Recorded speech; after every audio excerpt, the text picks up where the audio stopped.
दोस्तों, आजकल यूथ में हार्ट अटैक के बढ़ते केसेस ने हम सबको डरा दिया है। इंडियन मैन में 50% हार्ट अटैक्स 50 इयर्स की एज से पहले होते हैं, जबकि 25% हार्ट अटैक्स 40 इयर्स की एज से भी पहले देखे गए हैं। Now the question is, why heart attacks are recurring?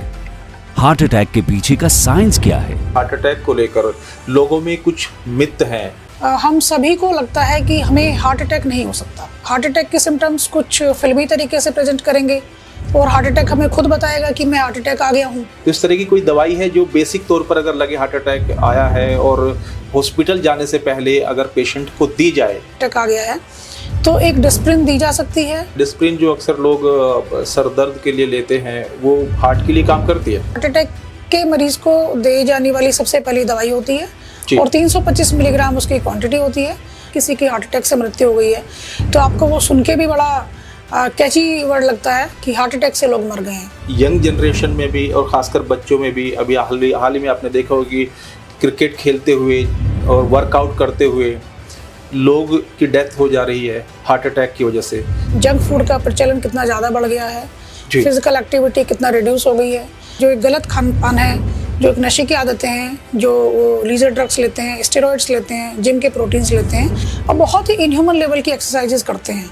अगर वो आपकी नॉर्मल गैस की दवाई से कंट्रोल नहीं हो रहे हैं तो आप ज़्यादा देर वेट ना करें। जो जिम में वर्कआउट कर रहा है उसको भी हार्ट अटैक की दिक्कत हो रही है। इतना ज़्यादा स्ट्रेस जो होता है उससे कई बार एक स्ट्रेस कार्डियोमायोपैथी डेवलप हो जाती है, कई बार एक क्लॉट डेवलप हो जाता है। तो जिम्मेदार हैं कि हार्ट की बीमारियां बढ़ रही हैं यंग एज में। और ऐसी कौन सी चीज़ें हैं जो हमें ज़्यादा खानी चाहिए और ऐसी कौन सी चीज़ें जो हमें अवॉइड करनी चाहिए? अधिकतर लोग हम में से नहीं जानते कि हम डायबिटिक हैं या नहीं है, हमारा ब्लड प्रेशर बढ़ा हुआ है या नहीं है। योगा फायदेमंद? देखिए, योगा जहाँ तक हम समझते हैं कि योगा एक काफ़ी अपने आप में कॉम्प्लेक्स शब्द है कि सिंपल गैस के सिम्टम्स, लगातार उल्टी जैसा लग रहा है लेकिन उल्टी नहीं हो रही है, लूज मोशन जैसा लग रहा है लेकिन लूज मोशन नहीं हो रहे हैं, छाती में भारीपन होना, छाती में किसी ने वजन रख दिया है, सांस लेने में डिफिकल्टी होना, पछतावा होता है कि हमने इतना अच्छा लाइफस्टाइल क्यों रखा अगर हमें हार्ट की बीमारियां होनी थी। जीभ के नीचे रखने की दवाई है जिसको सॉर्बिट्रेट कहते हैं जी। तो वो एक हार्ट के पेन के लिए कम करने के लिए दवाई दी जाती है। अगर आपको लगता है कि पेशेंट का ब्लड प्रेशर लोअर साइड में है तो फिर सॉर्बिट्रेट की गोली मरीज को नहीं देनी चाहिए। और स्पेशली अगर हार्ट की राइट साइड की हार्ट अटैक हुआ है तो पेशेंट का हो सकता है ब्लड प्रेशर इतना कम हो जाए कि पेशेंट हॉस्पिटल में भी हम ना लेके पहुंच पाए। जो हार्ट की बीमारी है, हार्ट डिसीज है, उनको क्या रोका जा सकता है या कंट्रोल किया जा सकता है?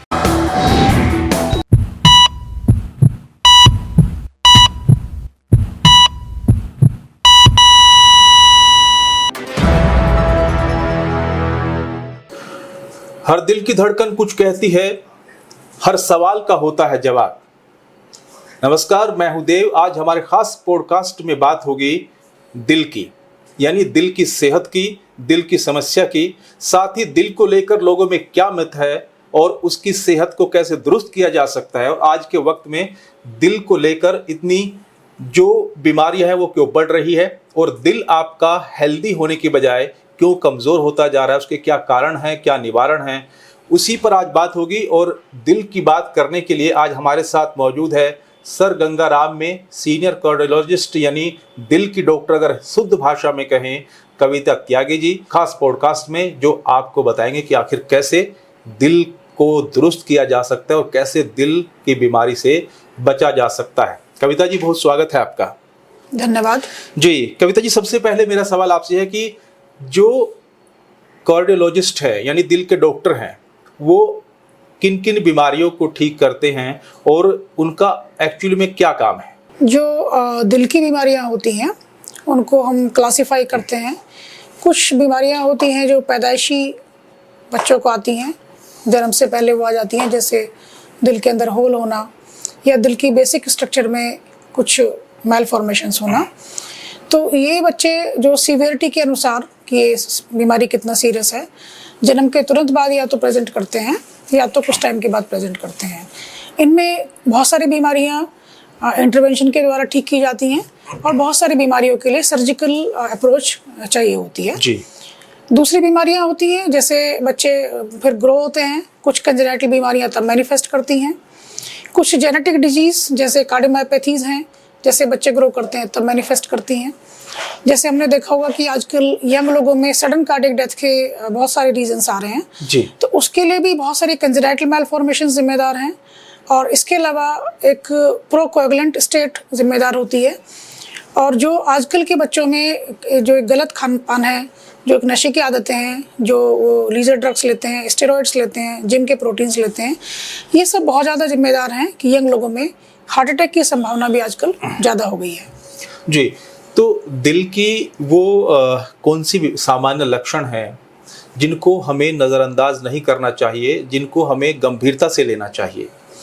देखिए, दिल की जो पैदाइशी बीमारी होती हैं वो तो जैसे बच्चे का नीला पड़ जाना, जी। बच्चे की सांस फूल जाना, बच्चे की बहुत धड़कन ज़्यादा तेज़ हो जाना या स्लो हो जाना, वो चीज़ें होती हैं।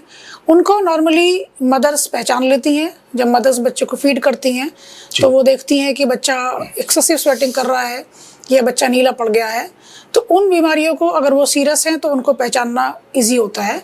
जब जैसे हम लोग बड़े होते हैं तो दिल के जो मेन सिम्टम्स होते हैं वो या तो धड़कन का महसूस होना, धड़कन तेज़ होना या स्लो होना, सांस फूलना और छाती में दर्द होना। छाती में दर्द होना या छाती में भारीपन होता, और ना केवल छाती में भारीपन होना बल्कि एक्सेसिव स्वेटिंग होना।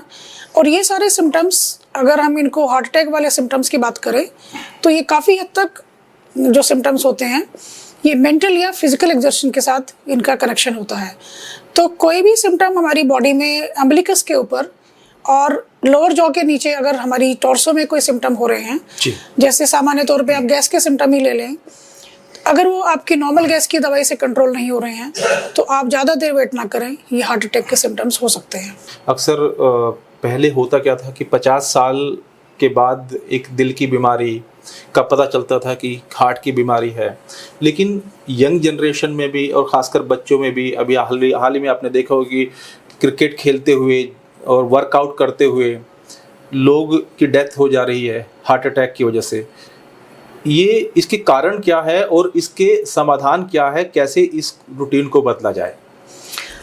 देखिए, जो स्ट्रेनुअस एक्सरसाइजेज होती हैं उनमें सडन कार्डियक डेथ के हार्ट अटैक के अलावा कार्डियोमायोपैथीज जैसे हाइपरट्रोफिक कार्डियोमायोपैथी है या कुछ चैनलोपैथीज हैं, वो भी कारण होते हैं। इसके अलावा कुछ कंजेनाइटल मैलफॉर्मेशंस जैसे हार्ट की आर्टरीज सही जगह से ना निकल करके उल्टी जगह से निकल रही हैं, तो ये भी कुछ कारण होते हैं। और इनकी जांच के लिए कोई भी स्टेनोस एक्टिविटी कोई भी यंग एथलीट जब टेकअप करता है जी, तो उसको एक सबसे पहले एक कार्डियोलॉजिस्ट भी नहीं तो एक जनरल फिजिशियन के पास ज़रूर अपना हार्ट का रूटीन में एक ECG और इको ज़रूर करवा लेना चाहिए। तो इसके जो क्या एक खान पान भी हमारा जिम्मेदार है इन चीज़ों को लेकर, जो आज के वक्त में दिल की बीमारी ज़्यादा बढ़ रही है, हार्ट अटैक से ज़्यादा लोगों की मौत हो रही है, खान पान जिम्मेदार है। और कहते थे कि जो लोग जिनको मोटापा होता था, जो एक्सरसाइज नहीं करते थे, लेकिन अब ये देखा जा रहा है कि जैसे जो जिम में वर्कआउट कर रहा है उसको भी हार्ट अटैक की दिक्कत हो रही है। छोटे बच्चों में जो 15, 16, 17, 18 साल तक के, उनमें भी हार्ट अटैक की जो समस्या है वो देखी जा रही है। देखिए, 15, 16, 17 साल के बच्चों की जो आपने बात कही जी, तो आपने ये भी देखा होगा कि जंक फूड का प्रचलन कितना ज़्यादा बढ़ गया है, फिजिकल एक्टिविटी कितना रिड्यूस हो गई है। और जो लोग जिम भी जा रहे हैं वो अनफॉर्चुनेटली जिम के स्टेरॉइड्स खाते हैं, ब्रांच चेन अमाइनो एसिड्स खाते हैं और बहुत ही इनह्यूमन लेवल की एक्सरसाइजेज करते हैं। तो इतना ज़्यादा स्ट्रेस जो होता है उससे कई बार एक स्ट्रेस कार्डियोमायोपैथी डेवलप हो जाती है, कई बार एक क्लॉट डेवलप हो जाता है। तो जो हम खान पान है डेफिनेटली वो चेंज हुआ ही है हमारी जनरेशन का, और फिजिकल इनएक्टिविटी बहुत हद तक चेंज हो गई है। और इसके अलावा टोबैको है, निकोटीन है, स्मोकिंग है, लीजर ड्रग्स हैं, ये भी हमारी जनरेशन में काफ़ी हद तक बढ़ी हैं नई जनरेशन में। तो ये सब जिम्मेदार हैं कि हार्ट की बीमारियां बढ़ रही हैं यंग एज में। दिल को स्वस्थ रखने के लिए, जब दिल की बीमारी की बात होती है तो दिल को स्वस्थ रखने के लिए, दिल हमारा हेल्दी रहे और हार्ट अटैक की समस्या से हम निजात पा सके या उसको काफ़ी हद तक कम किया जा सके, क्या खान पान में बदलाव करना होगा, लाइफ स्टाइल में अपना बदलाव करना होगा? और ऐसी कौन सी चीज़ें हैं जो हमें ज़्यादा खानी चाहिए और ऐसी कौन सी चीज़ें जो हमें अवॉइड करनी चाहिए? देखिए, हार्ट अटैक तो जो है वो एक टिप ऑफ आइसबर्ग है, मतलब जो प्रॉब्लम का सबसे टॉप का हिस्सा है जो आप देख रहे हैं। जब अचानक से आपको लगता है कि किसी की हार्ट अटैक से मृत्यु हो गई है तो आपको वो सुन के भी बड़ा कैची वर्ड लगता है कि हार्ट अटैक से लोग मर गए हैं। लेकिन हम ये भूल जाते हैं कि हार्ट अटैक जो कॉर्नरी आर्टरी डिजीज़ है, जो हमारी हार्ट की धमनियाँ हैं उनमें जो ब्लॉकेजेस हैं, उनके 9-10 रिस्क फैक्टर्स होते हैं जिनको अवॉइड करने से हम ऑलमोस्ट 90% के हार्ट ब्लॉकेजेस को काफ़ी हद तक बचाव कर सकते हैं। अधिकतर लोग हम में से नहीं जानते कि हम डायबिटिक हैं या नहीं है, हमारा ब्लड प्रेशर बढ़ा हुआ है या नहीं है, हमारे कोलेस्ट्रॉल लेवल्स कैसे हैं, हमारा बॉडी मास इंडेक्स कैसा है, हम कितने लेवल के ओबीज हैं, हमको स्मोकिंग नहीं करनी है, हमको टोबैको, निकोटीन ये सब कंजप्शन नहीं करना है, हमारा एक certain level of physical activity होना चाहिए, और हमारा खान पान डेफिनेटली हमारे खान पान में फ्रेश फ्रूट्स वेजिटेबल्स होने चाहिए, और हैवी कैलोरी फूड और जो जंक फूड है वो डेफिनेटली कम होना चाहिए। और एक स्ट्रेस, एक जो तनाव है जो हमारी आजकल की दिनचर्या में बढ़ रहा है, उस तनाव को हम किसी भी तरीके से मैनेज करना सीखें।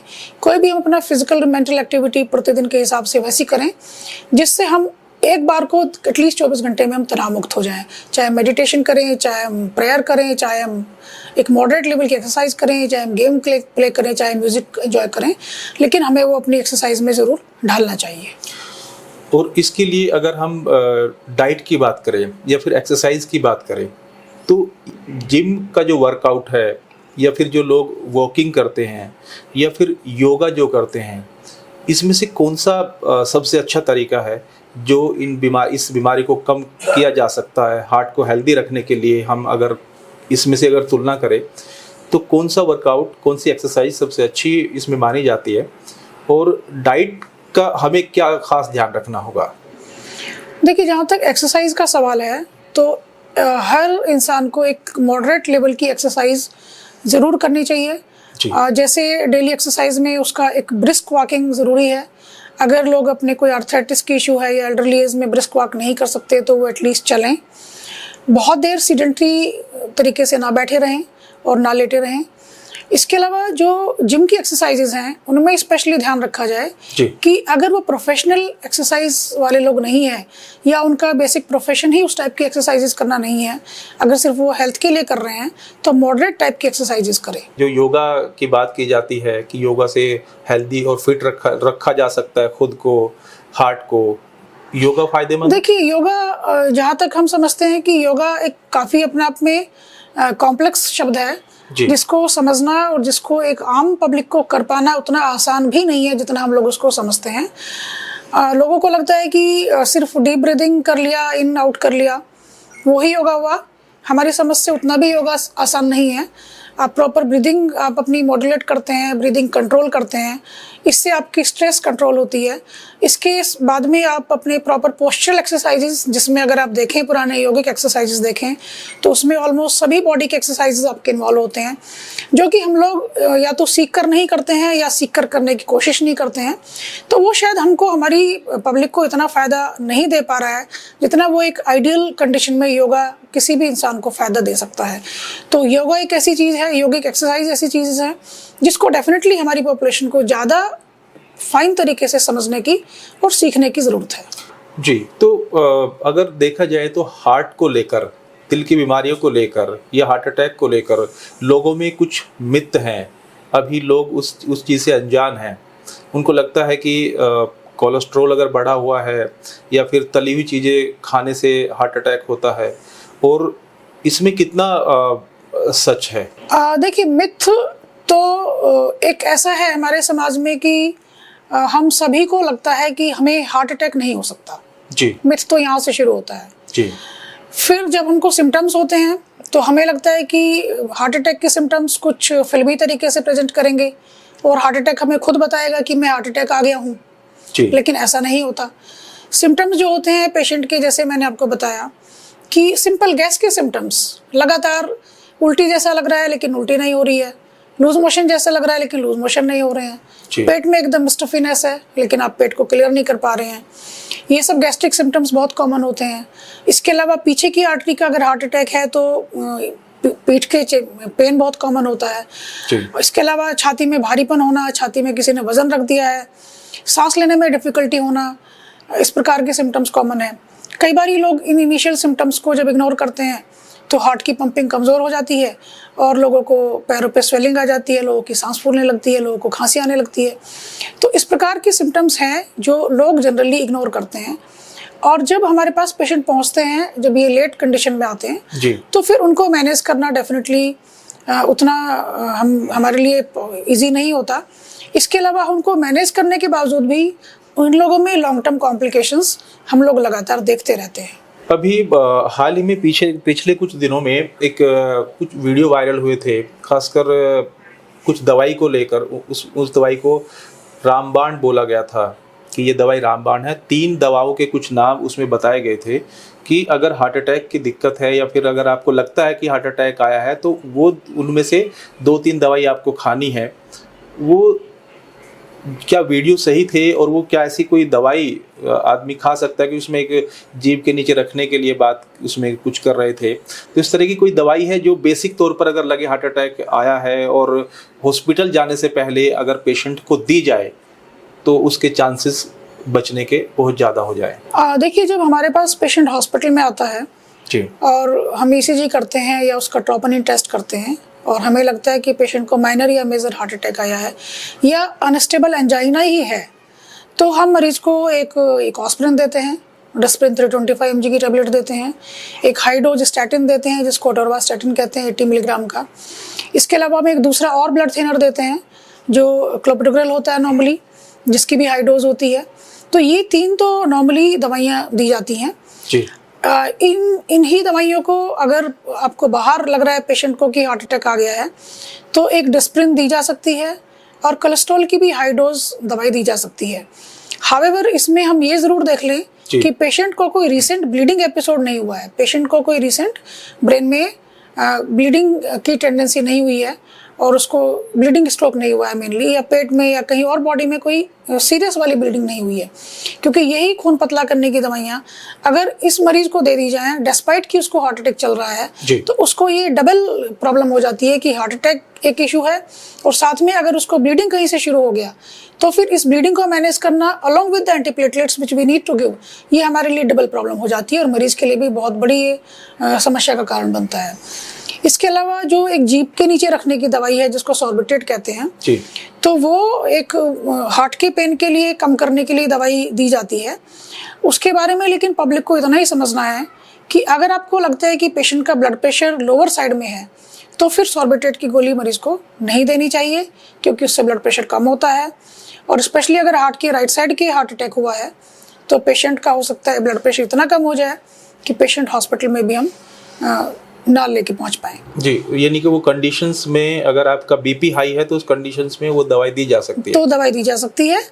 और जो भी अगर कभी भी मरीज को आपके आसपास दिक्कत होती है तो कोई भी दवाई देने से पहले आप एटलीस्ट मरीज का एक ब्लड प्रेशर और मरीज का हार्ट रेट, जो कि आजकल बहुत इजी हो गया है, ऑलमोस्ट सभी लोग समझ गए हैं, पल्स ऑक्सीमीटर सबके पास होता है कोविड के बाद में, तो एक हार्ट रेट देख लें, पेशेंट का सैचुरेशन लेवल देख लें, ऑक्सीजन लेवल, और पेशेंट का ब्लड प्रेशर भी देख लें, तो इससे थोड़ा सा चीज़ें इजी हो जाती हैं हॉस्पिटल से पहले मैनेज करने के लिए। अभी आपने डिस्प्रिन का नाम लिया, डिस्प्रिन जो अक्सर लोग सर दर्द के लिए लेते हैं वो हार्ट के लिए काम करती है? हाँ, डिस्प्रिन को सर दर्द के लिए ही लिया जाता था, लेकिन आजकल डिस्प्रिन को सर दर्द के लिए नहीं दिया जाता है क्योंकि वो हार्ट अटैक के मरीज को दे जाने वाली सबसे पहली दवाई होती है और 325 मिलीग्राम उसकी क्वांटिटी होती है, तो उसको हम सर दर्द में देके उसको वेस्ट ना करें, उसको सिर्फ हार्ट अटैक के मरीज को देने के लिए रखें।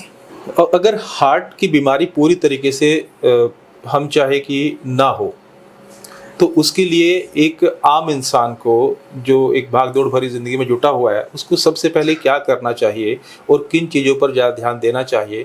तो जो रिस्क फैक्टर्स हैं हार्ट अटैक के, जैसे मैंने बताया कि डायबिटीज़ है एक रिस्क फैक्टर है, बैड कोलेस्ट्रॉल बढ़ा हुआ होना एक रिस्क फैक्टर है, हाइपरटेंशन एक रिस्क फैक्टर है, मोटापा एक रिस्क फैक्टर है, स्मोकिंग है, सीडेंटरी लाइफ स्टाइल है, lack of intake of fresh fruits and vegetables है, और स्ट्रेस है। तो अगर हम ये 6-7 चीज़ें भी डे टू डे बेसिस पर मॉनिटर करते रहें और उन्हें कंट्रोल करके रखें तो काफ़ी हद तक हम हार्ट अटैक से बच सकते हैं। इसके अलावा कई लोग हमने ऐसे भी देखे हैं जिनको कंप्लीट बहुत अच्छा आइडियल लाइफस्टाइल जीने के बावजूद भी उनको हार्ट के ब्लॉकेजेस होते हैं। जब उनकी एंजियोग्राफी करते हैं 3 नसों में ब्लॉकेज पाए जाते हैं, सो मच सो कि हमें उन्हें तुरंत बाईपास के लिए भेजना पड़ता है। तो उन लोगों को एक कभी कभी हम देखते हैं कि पछतावा होता है कि हमने इतना अच्छा लाइफस्टाइल क्यों रखा अगर हमें हार्ट की बीमारियां होनी थी। तो उन लोगों के लिए मैं कहना चाहूँगी कि चूंकि आपने हार्ट का इतना ध्यान रखा, इतने रिस्क फैक्टर्स को कंट्रोल करके रखा, तो आप हॉस्पिटल इस कंडीशन में पहुँचे कि आपकी एंजियोग्राफी हुई और आप सुरक्षित बाईपास करवा के सुरक्षित अपने घर वापस जाने की संभावना बहुत हाई लेवल की आपकी रहती है। जी, जो हार्ट की बीमारी है, हार्ट डिसीज है, उनको क्या रोका जा सकता है या कंट्रोल किया जा सकता है? रोका तो शायद इस परिवेश में नहीं जा सकता, क्योंकि ये सब रिस्क फैक्टर्स भी हमारे कंट्रोल वाले नहीं हैं। जी। जैसे अगर हम ये सोचें कि हम डायबिटीज़ को कंट्रोल कर लें, ब्लड प्रेशर होने ही ना दें, तो ये सब चीज़ें शायद उतनी प्रैक्टिकली संभव नहीं है आजकल की जो लाइफ स्टाइल लोगों का चल रहा है। लेकिन उसके सिम्टम्स को हम टाइम से पहचान लें और टाइम से हम उसका ट्रीटमेंट ले लें और टाइम से उसको मैनेज करा लें, ये डेफिनेटली हमारे हाथ में है। उसको इग्नोर ना करें, कोई भी सिम्टम है जो हार्ट का, उसको हम इग्नोर ना करें। अभी हाल ही में एक दिल्ली में द्वारका में एक कॉन्फ्रेंस हुई थी जिसमें देश विदेश के डॉक्टर्स आए थे। उसमें सिर्फ हार्ट को लेकर ही चर्चा कुछ हुई थी। उसका पूरे जो क्या कुछ उसमें हुआ था, उस कॉन्फ्रेंस के बारे में आप बता पाए तो? ये जो विमेन कार्डियक केयर 2025 कॉन्फ्रेंस हुई थी जी, ये द्वारका के एक होटल में हुई थी। उसकी ऑर्गेनाइजिंग सेक्रेटरी मैं ही थी, डॉक्टर कविता त्यागी, गंगाराम हॉस्पिटल से। जी। मेरे साथ में मेरे 2 कलीग डॉक्टर्स भी थे जिन्होंने मेरा सहयोग किया उस कॉन्फ्रेंस को ऑर्गेनाइज करने में। जी। और इस कॉन्फ्रेंस का 17वां साल था इस बारी दिल्ली में। ये 2007 से शुरू हुई है, जो कि चेयरपर्सन डॉक्टर ज्योत्सना मदुराई हैं, उन्होंने हैदराबाद में शुरू किया था। और उन्होंने ये विंकार ऑर्गेनाइजेशन शुरू करी, women in cardiology and related sciences. जी। उसके बाद से ये कॉन्फ्रेंस हर साल कहीं ना कहीं देश के किसी शहर में की जाती है। और इस कॉन्फ्रेंस के 2 ही मकसद हैं कि एक तो जो विमेन डॉक्टर्स हैं, जो कार्डियोलॉजिस्ट बन गई हैं, जी, उनको एक यूनिक प्लेटफॉर्म मिले, वो अपनी अपनी सब्जेक्ट की एक्सपर्टीज़ प्लेटफॉर्म पर रखें, उसको डिस्कस करें। और दूसरा थीम ये होता है कि जो हार्ट की बीमारियां स्पेशली विमेन में कैसे डिफरेंट है मेल से, जी, उसको हमें कैसे, क्या हमें डिफरेंटली अप्रोच करना है, क्या उसका कुछ डिफरेंट मैनेजमेंट है, क्या उनमें हम डिफरेंट कोई प्रॉब्लम्स महसूस करते हैं। तो ये सब चीज़ें एक साइंटिफिक लेवल पे एक्सपर्ट्स के द्वारा डिस्कस होती हैं। यही इस कॉन्फ्रेंस का उद्देश्य है। जी। इस बारी जो कॉन्फ्रेंस हुई थी इसमें इंटरनेशनल फैकल्टीज़ थी, 4 इंटरनेशनल महिलाएं थी कार्डियोलॉजिस्ट, जो हमने उनको निमंत्रण देके बुलाया था। जी। इसके अलावा 4 लाइव केस हुए थे, एक अमेरिका से था, एक यूरोप से था और 2 दिल्ली से थे। और सभी लोगों ने वो एक्सपर्टीज़ किए। इसके अलावा हमने अपना एक जो बहुत सीनियर कार्डियोलॉजिस्ट मैडम पद्मावती रही हैं, जो अभी नहीं है दुनिया में, जी, उनके नाम पर हम एक ओरेशन भी करवाते हैं, जो इस साल डॉक्टर मिसेस रमेश अरोरा ने एक पद्मावती ओरेशन दिया था, उनको हमने सम्मानित भी किया। हमारे लिए बड़ी गर्व की बात है, हम इतने सीनियर महिला को सम्मान करने का हमें मौका मिला। इसके अलावा इसमें पीजी क्विजेज हुए, जी, एक प्राजीविका स्कॉलरशिप स्कीम हुई जिसमें सभी पूरे देश के जो रेसिडेंट्स जो हार्ट को लेके कोई ना कोई बेसिक रिसर्च कर रहे हैं, उनको हमारी तरफ से कुछ फंडिंग की स्कीम थी। इसके अलावा अवार्ड विनिंग केसेस डिस्कस्ड हुए। तो ये सब कॉन्फ्रेंस के हाइलाइट्स थे जी, जो अच्छे से संपन्न हुई। और हमने सुना है कि आप जो है समाज सेवा भी करते हैं। उस कुछ संडे में या किसी दिन आप अलग अलग क्षेत्रों में जाके हार्ट को लेकर लोगों को जागरूक करते हैं, कैंप लगाते हैं, फ्री दवाइयों का वितरण वगैरह करते हैं। हाँ जी, जी, महीने में एक हम कोशिश करते हैं कि कोई ना कोई सेगमेंट ऑफ सोसाइटी में हम जाएं जी, और उसको एक फ्री कार्डियक चेकअप का हम नाम देते हैं। तो लोग उस बहाने से हमारे पास आते हैं, इकट्ठे होते हैं, हम उनका ECG, blood sugar, blood pressure देखते हैं। और हमने देखा कि बहुत अच्छी जगहों पर भी कि बहुत सारे मरीजों का पहली बार ब्लड शुगर चेक किया होता है हमने, पहली बार शायद उन्होंने ब्लड प्रेशर न पाया होता है, और उनमें से बहुत ज़्यादा लोगों का डायबिटीज़ और ब्लड प्रेशर हम डायग्नोस करते हैं। ईसीजी में कोई ऑब्वियस चेंज होता है तो वो भी हमें मिलता है, उसके ऊपर से और क्या उन्हें करना चाहिए हम एडवाइस करते हैं। तो ये करीब आप कितने वक्त से कर रहे हैं, कितने साल से कर रहे हैं? ये हमको 6-7 साल हो ही गया लगता है। जब किसी को फैमिली में हार्ट अटैक आता है तो एकदम से कोहराम समझ जाता है, लेकिन अगर पहले से कुछ सावधानी बरती जाए तो इसको रोका जा सकता है। हाँ, डेफिनेटली जी। इसके अलावा हम सीपीआर का सेशन भी कंडक्ट करवाते हैं, जो कार्डियोपल्मोनरी रिससिटेशन है। समझे घर में किसी को कार्डियक अरेस्ट आ गया जी, तो उसके को हम क्या कर सकते हैं उस टाइम पे, तो CPR की ट्रेनिंग भी बेसिक हम ऑलमोस्ट सभी कैंप में देने की कोशिश करते हैं। जी, तो अगर हम खान पान की बात करें, हार्ट के लिए, हमारे दिल के लिए, अगर हम खान पान की अगर बात करते हैं तो खान पान में शाकाहार या फिर मांसाहार यानी वेज या नॉन वेज, कौन सा हमारे हार्ट के लिए बेहतर है, कौन सा हमारे दिल के लिए बेहतर है? देखिए, वेजिटेरियन जो फूड है, फ्रेश फ्रूट्स हैं, फ्रेश वेजिटेबल्स हैं जी, और स्पेशली हम जिस भूखंड में रहते हैं उस जलवायु में जो वनस्पतियां पैदा होती हैं जी, वो हमारी हेल्थ के लिए सबसे बेस्ट होती हैं। इसीलिए रिफाइंड चीज़ों का भी अब टाइम नहीं है और जो क्रूड चीज़ें पैदा हुई हैं उनको कम से कम रिफाइन करके उनको हम कंज्यूम किया जाए। जी, नॉन वेज का भी ये है कि बहुत हाई कैलोरी फूड होते हैं, वो हाई फैट फूड होते हैं, बहुत ज़्यादा उनको बनाने का तरीका थोड़ा बहुत हेल्दी नहीं है, हालांकि वो तो वेजिटेरियन फूड के लिए भी अप्लाई हो सकती है बात। जी, तो हम जो भी खाना खाएं ये कोशिश करें कि वो फ्रेश हो और थोड़ा सा हल्के तरीके से उसको पकाया जाए, उसमें तेल नॉन रिफाइंड ऑयल यूज़ किया जाए, मसाले मिर्च भी उतने ही यूज़ किए जाएं कि आपको बहुत ज़्यादा गैस्ट्रिक इश्यूज ना हो। एक balanced carbohydrate, fat, proteins, vitamins, minerals का हम अपनी डाइट में मेंटेन करें। जी, ये थोड़ा सा हम थोड़ा सा वॉचफुल ईटिंग करें, ये बहुत इम्पोर्टेंट है। अगर किसी को हाई ब्लड प्रेशर की समस्या हो या कोलेस्ट्रॉल की समस्या हो, उसको ऐसा लगता हो या फिर उसको लगता हो कि हार्ट को लेकर क्या चल रहा है, तो उसे प्राथमिक तौर पर कौन से टेस्ट उसे कराने चाहिए सबसे पहले? अगर आज किसी को ये लग रहा हो कि हार्ट में दिक्कत है या मैं स्वस्थ हूँ, मेरा जो हार्ट है वो कितना हेल्दी है या कुछ वीक है, तो कौन से टेस्ट आप सजेस्ट करते हैं उनको सबसे पहले? देखिए, इसमें अलग अलग बीमारी को हम अलग अलग तरीके से समझें। जैसे डायबिटीज़ है, डायबिटीज़ ब्लड के टेस्ट करवाने से आप अनडाउटेडली डायग्नोज कर सकते हैं, कोई दिक्कत नहीं है।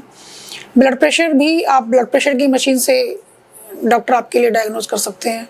कोलेस्ट्रॉल की बीमारी इसी तरीके से डायग्नोज हो जाती है।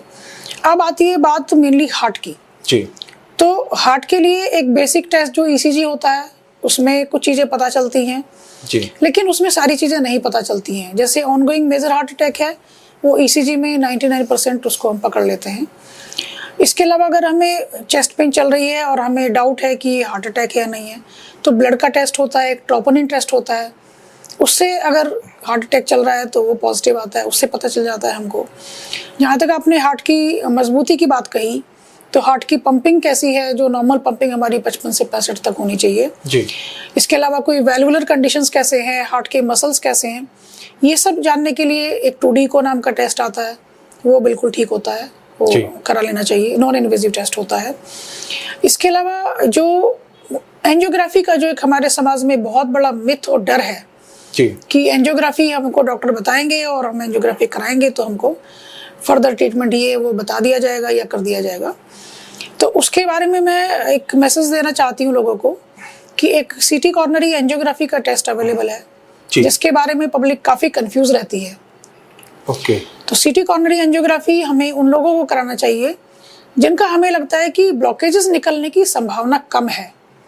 जी, सिर्फ हमको रोल आउट करना है कि ये जो चेस्ट पेन या जो भी दिक्कत हो रही है ये हार्ट की है भी या नहीं है। अगर CT कॉर्नरी एंजियोग्राफी नॉर्मल निकलता है जी, तो वो 99% उम्मीद होती है कि इस पेशेंट की हार्ट की आर्टरीज में कोई ब्लॉकेजेस नहीं है। जी, तो हम काफ़ी सर्टेनिटी के साथ कह सकते हैं कि आपको जो भी सिम्टम्स हो रहे हैं ये हार्ट के नहीं है। अब हम इसका कोई और कारण देखने की कोशिश करें। अगर किसी मरीज को ऑनगोइंग चेस्ट पेन है, समझिए ट्रोपोनिन पॉजिटिव आ गया है, समझिए ECG में ही चेंजेस आ गए हैं, इको में नॉर्मल नहीं है, तो ऐसे लोगों को CT कॉर्नरी एंजियोग्राफी कराने की जिद नहीं करनी चाहिए, उनको सीधा कॉर्नरी एंजियोग्राफी करा लेनी चाहिए। तो कविता जी, एक सवाल मेरे जहन में था कि जैसे बहुत लोग हैं जो डॉक्टर बनना चाहते हैं, बहुत लोग एग्ज़ाम देना चाहते हैं, तो एक महिला होने के बाद, डॉक्टर बनने के बाद या डॉक्टर बनने के लिए कितना संघर्ष उनके जीवन में रहता है, और आपके जीवन में क्या ऐसे कोई संघर्ष आपने देखा है? और बेसिकली लोगों को क्या क्या इसके लिए करना पड़ता है एक अच्छा डॉक्टर हार्ट के बनने के लिए, और आपने इसके लिए कहाँ तक और कैसे क्या क्या पढ़ाई करनी पड़ी? देखिए, डॉक्टर बनने के लिए बेसिक 12th के बाद आपको एक कॉमन एंट्रेंस एग्ज़ाम देनी पड़ती है। जी। उसके बाद आप MBBS करते हैं जो 4.5 साल का होता है, फिर एक इंटर्नशिप होती है, तो ये कोर्स कुल मिला के 5.5 साल का हो जाता है अगर आप सारे सब्जेक्ट्स में पास होते रहे तो। फिर आप MD एंट्रेंस एग्ज़ाम देते हैं। MD फिर 3 साल की होती है। जी। फिर 3 साल की MD करने के बाद में फिर आप DM एंट्रेंस एग्ज़ाम देते हैं, वो 3 साल का DM होता है। फिर DM करने के बाद में फिर इंटरवेंशन कार्डियोलॉजी के लिए फेलोशिप करने के लिए आप फिर से एक एग्ज़ाम देते हैं जो डिफरेंट सेंटर्स में कहीं 1 साल का, 2 साल का या 3 साल का होता है। जी। इसके अलावा अब जो कार्डियोलॉजी है वो बहुत ज़्यादा ब्रांच आउट हो गई है, बहुत ज़्यादा सुपर से सुपर स्पेशलिटी चली गई है उसमें। जी। कि आप इलेक्ट्रोफिजियोलॉजी करना चाहते हैं, या आप स्ट्रक्चरल हार्ट डिजीज़ करना चाहते हैं, या आप कॉर्नरीज करना चाहते हैं, या आप एक नॉन इन्वेजिव कार्डियोलॉजी करना चाहते हैं। इसके ऊपर से निर्भर करता है कि आप कार्डियोलॉजी करके आप फर्दर किस चीज़ में अपने आप को फर्दर ट्रेन करेंगे। तो आपको अब इस फील्ड में डॉक्टर बनने का आपने सपना देखा था, या फिर इसमें क्या संघर्ष आपका रहा, और आपको आपने इसमें कौन कौन सी पढ़ाई आपको करनी पड़ी एक कार्डियोलॉजिस्ट बनने के लिए, दिल के डॉक्टर बनने के लिए? संघर्ष देखिए, मेन तो एकेडमिक संघर्ष शुरू से होता है कि आप एकेडमिकली एक्सेल करना है। आप एकेडमिकली एक ब्राइट स्टूडेंट हैं, तभी आप एंट्रेंस पास कर पाएंगे। बहुत ज़्यादा उसकी एक्सटेंसिव तैयारी होती है। फिर MBBS की काफ़ी एक्सटेंसिव पढ़ाई होती है। फिर MD एंट्रेंस फिर डिफ़िकल्ट होता है। फिर MD की 3 साल की पढ़ाई है। फिर DM का एंट्रेंस है। फिर DM की 3 साल पढ़ाई है। फिर फर्दर इंटरवेंशनल कार्डियोलॉजी की पढ़ाई है।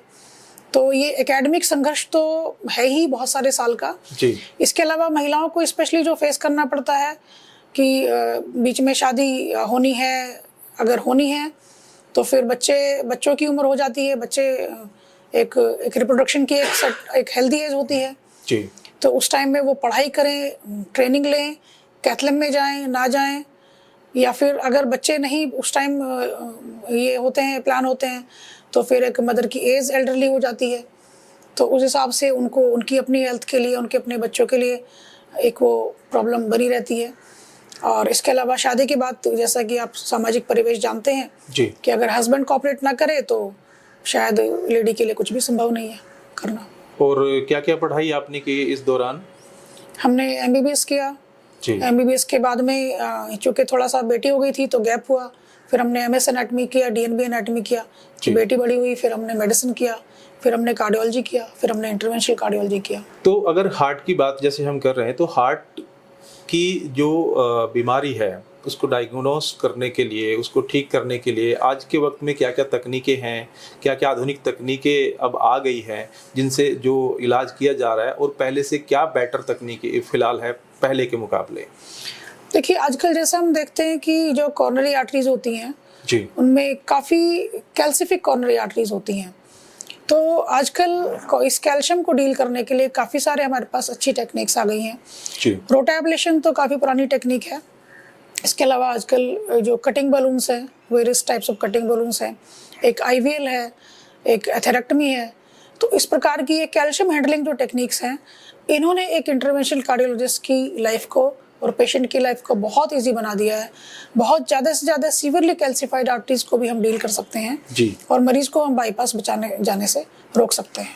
और एंजियोग्राफी और बाईपास सर्जरी जो अभी आपने बताई थी, एंजियोग्राफी और बाईपास सर्जरी में क्या फ़र्क होता है, और इसमें बेटर कौन सी होती है, या ये बीमारी के हिसाब से होती है? देखिए, एंजियोग्राफी एक जो बेसिक टेस्ट होता है जिसमें हम डायग्नोज करते हैं कि मरीज की आर्टरीज में कितना ब्लॉक है और उस ब्लॉकेज को हमें कैसे डील करना है।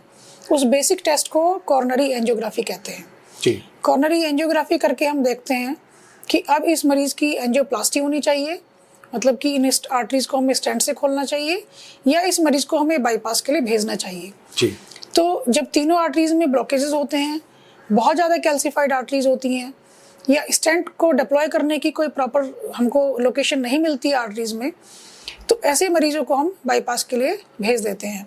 इसके अलावा जब लेफ्ट मेन में ब्लॉकेजेस होते हैं तो भी बाईपास बेहतर टेक्निक मानी जाती है। हाउएवर जैसा कि मैंने बताया कि calcium handling devices, calcium handling balloons, calcium की जो नई टेक्निक्स हमको आ गई हैं, लेज़र टेक्निक भी आ गई है जी। तो इससे हमारी एज ए इंटरवेंशनल कार्डियोलॉजिस्ट हमारी अप्रोच काफ़ी बेहतर हुई है और हम बहुत सारे मरीजों को बाईपास से बचा सकते हैं और उनको एंजियोप्लास्टी से हम लोग ठीक कर सकते हैं। तो जैसे आज की भाग दौड़ भरी ज़िंदगी में जो लोग आज वर्क के लिए है, पढ़ाई के लिए है, स्ट्रेस के लिए है, हालांकि कम रखना चाहिए, तो ऐसे लोगों को आपकी तरफ से क्या आप सलाह देना चाहेंगे? एक तो आपकी लाइफस्टाइल, जो आपका हेल्दी फूड है, जो आपकी हेल्दी लाइफस्टाइल है, वो आपका डेली का काम है। उसको किसी त्योहार की तरह 2 महीने में एक बार नहीं करना है जी। एक हमारा एक as a society as a whole हमारा एक माइंडसेट ऐसा हो कि हमें सुबह से शाम तक एक प्रॉपर दिनचर्या में रहना है। एक प्रॉपर दिनचर्या का मतलब है कि उसमें प्रॉपर खाना पीना और प्रॉपर उसमें हमारे लिए रेस्ट, प्रॉपर रिलैक्सेशन और प्रॉपर हमारा एक वर्क लाइफ बैलेंस जो होता है वो हम मेंटेन करने की कोशिश करें। जी।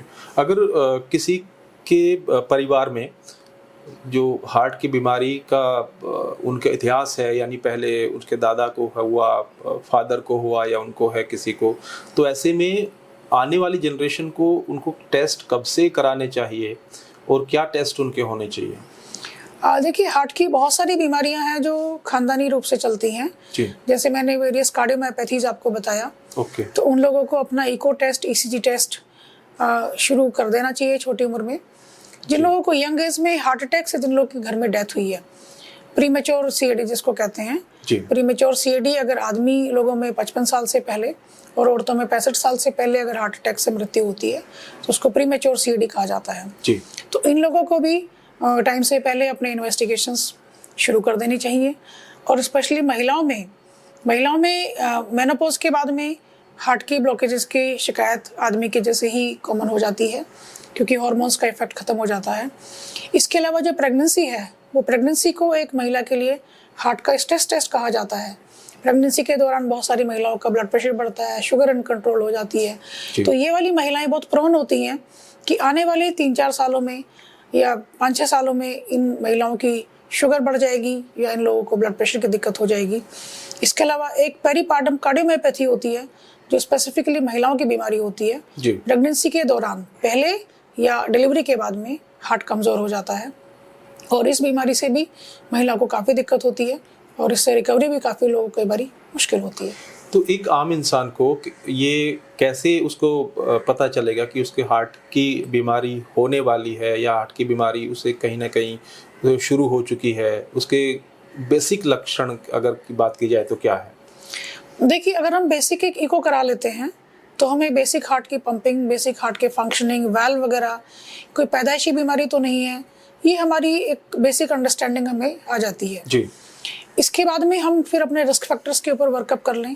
जैसे मैंने बताया, शुगर है, ब्लड प्रेशर है, कोलेस्ट्रॉल है, आपका स्ट्रेस है, आपका फिजिकल एक्टिविटी लेवल है, आपका फूड है और आपका एक मॉडरेट लेवल ऑफ एक्सरसाइज है। इसके ऊपर हम डेली बेसिस पे काम करें। फिर बाद में आते हैं आपके सिम्टम्स।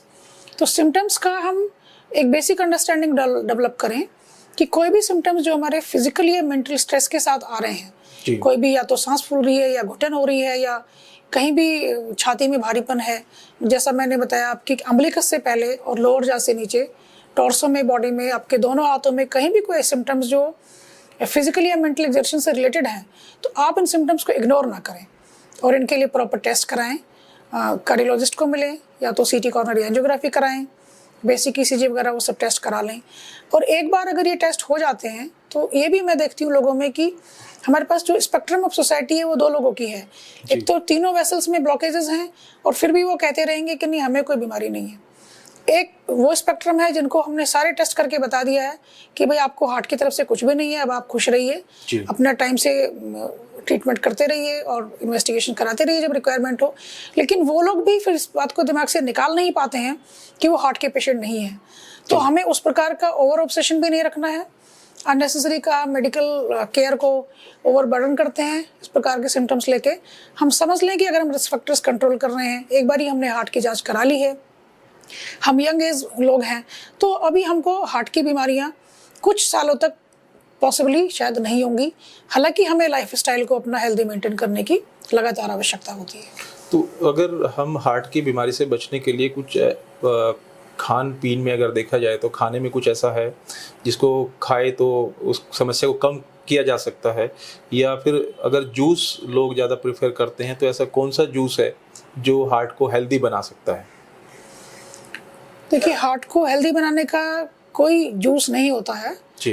ये आपकी एक ओवरऑल डाइट होती है जो आपकी फैट इंटेक डाइट में कम होनी चाहिए, आपकी प्रॉपर प्रोटीन डाइट हो, प्रॉपर हेल्दी फ्रेश फ्रूट्स हों, वेजिटेबल्स हों, हाई फैट डाइट ना हो, आपकी जंक फूड ना हो। बेसिकली जो ट्रांस फैट है जी, ट्रांस फैट आपकी डाइट में 0 होना चाहिए। हम जब मरीजों को बताते हैं कि आपकी डाइट में आप डालडा घी ना खाएं तो बोलते हैं डालडा घी हम खरीदते ही नहीं हैं। लेकिन आपके जितने भी आइटम्स हैं जो जंक फूड वाले आइटम्स होते हैं मोस्टली आप अगर उनको देखें तो उनमें डालडा घी के बने हुए होते हैं जी। इसके अलावा आप जो मैदा की चीज़ें उनको अवॉइड करें और सफ़ेद चीनी की चीज़ें और रिफाइंड चीज़ें आप अवॉइड करें। ये 3-4 चीज़ें आप ज़रूर अवॉइड करें, इससे आपको काफ़ी बेनिफिट मिलता है। और हार्ट के लिए सबसे अच्छी चीज़ कौन सी है? Fresh fruits and fresh vegetables. अगर हार्ट कोई रोगी है, उसको हार्ट की समस्या है, तो उसे क्या सावधानियां बरतनी चाहिए? और क्या रात में कुछ ऐसा होता है कि ये चीज़ें नहीं खानी चाहिए, इस तरह का कुछ? देखिए, जब हार्ट का रोगी अगर कोई इंसान है तो डिपेंड करेगा कि कौन सा हार्ट का रोग है उसको जी। तो उसके हिसाब से उसकी दवाइयाँ अलग होती हैं और उसके लक्षण अलग होते हैं और उसको बचाव भी अलग होता है। इसके अलावा हार्ट के रोगी को साथ में डायबिटीज़ है या नहीं है, ब्लड प्रेशर है या नहीं है, उसकी हार्ट रेट कैसी रहती है, उसके किडनी के फंक्शंस कैसे हैं, उन सब चीज़ों पर निर्भर करता है। तो एक बार अगर मरीज़ कोई हार्ट का रोगी बन ही गया है तो फिर उसको कार्डियोलॉजिस्ट या नेफ्रोलॉजिस्ट और डायबिटोलॉजिस्ट सब मिलके उसको देख रहे होते हैं, एक टीम वर्क होती है जी। तो वो उन इंस्ट्रक्शंस को प्रॉपर्ली फॉलो करे और कोई भी दिक्कत है तो डॉक्टर से संपर्क करें। हम बहुत कॉमनली हमारे समाज में ऐसा देखते हैं कि लोगों के बहुत बड़े बड़े हमने बाईपास ऑपरेशन करा के भेजे हैं, 3-3, 4-4 स्टेंट डाल के भेजे हैं, लेकिन फिर भी वो कुछ टाइम बाद सारी दवाइयाँ छोड़ के बैठ जाएंगे और ऑल्टरनेटिव मेडिकेशंस शुरू कर देते हैं। तो उनके लिए हमारा यही संदेश है कि आप एक बारी अगर हार्ट के मरीज आप बन गए हैं तो आप अपनी दवाइयाँ ठीक से खाएं। दवाइयों से अगर कोई भी दिक्कत होती है तो जिस डॉक्टर ने आपको दवाइयाँ लिखी हैं आप उसी के पास संपर्क करें, क्योंकि उन्हीं को आपका बेसिक क्लिनिकल केस पता है और उन्हीं को पता है कि कोई पर्टिकुलर दवाई आपको किस पर्सपेक्टिव के लिए आपको लिखी गई है और उसके साइड इफेक्ट क्या हैं, और वही उस दवाई की डोज आपके ऊपर नीचे करें। कोई भी शख्स अगर अपनी दिनचर्या में आपकी तरफ से क्या करना चाहिए कि एक बदलाव ऐसा करे जिससे वो हार्ट की प्रॉब्लम से थोड़ा सा बच सके या उसको दुरुस्त रखने में उसको मदद मिले? कोई एक बदलाव या 2 बदलाव ऐसे हैं? हेल्दी फूड, हेल्दी दिनचर्या और खुश रहना। जी, ये बदलाव उसको करने होंगे। ये तीनों बहुत महत्वपूर्ण बदलाव हैं। तो आप अब हमारे दर्शकों से क्या ऐसा कोई मिथ या कोई ऐसी गलत फहमी या कोई ऐसा अनुभव शेयर करना चाहेंगे जो आपके इस दौरान हार्ट को लेकर या किसी चीज़ को लेकर सामने आया हो? सबसे कॉमन हम जो समस्या से जूझते हैं, जो मरीजों का एक अविश्वास है जी, तो उससे हमें काफ़ी स्ट्रगल करना पड़ता है।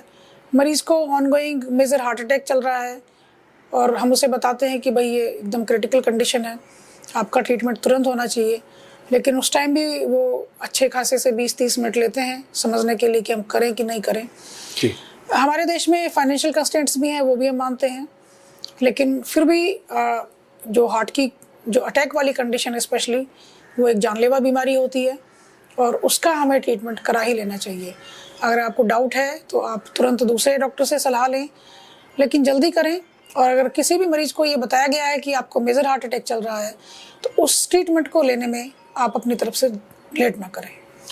जी कविता जी, आप हमारे साथ जुड़े, बहुत बहुत शुक्रिया आपका तमाम जानकारी के लिए। तो ये थी कविता त्यागी जी जो कि सीनियर कार्डियोलॉजिस्ट हैं सर गंगाराम अस्पताल में। समाज सेवी के तौर पर भी जागरूक लोगों को किया जा रहा है और उनके द्वारा महीने में कम से कम वो कोशिश करती हैं कि एक संडे किसी क्षेत्र में जाकर लोगों को जागरूक करते हैं और उनको फ्री दवाइयाँ, फ्री चेकअप उनका किया जा रहा है। उनके द्वारा लगातार उनकी कोशिश है कि हार्ट के मरीज़ कम से कम हो और दिनचर्या में जैसा इन्होंने बताया कि अगर आप बदलाव करते हैं, कुछ चीज़ों पर ख़ास ध्यान रखते हैं तो शायद हार्ट की बीमारी से बचा जा सकता है। तो आज की हमारी ख़ास पेशकश में इतना ही। नमस्कार। धन्यवाद।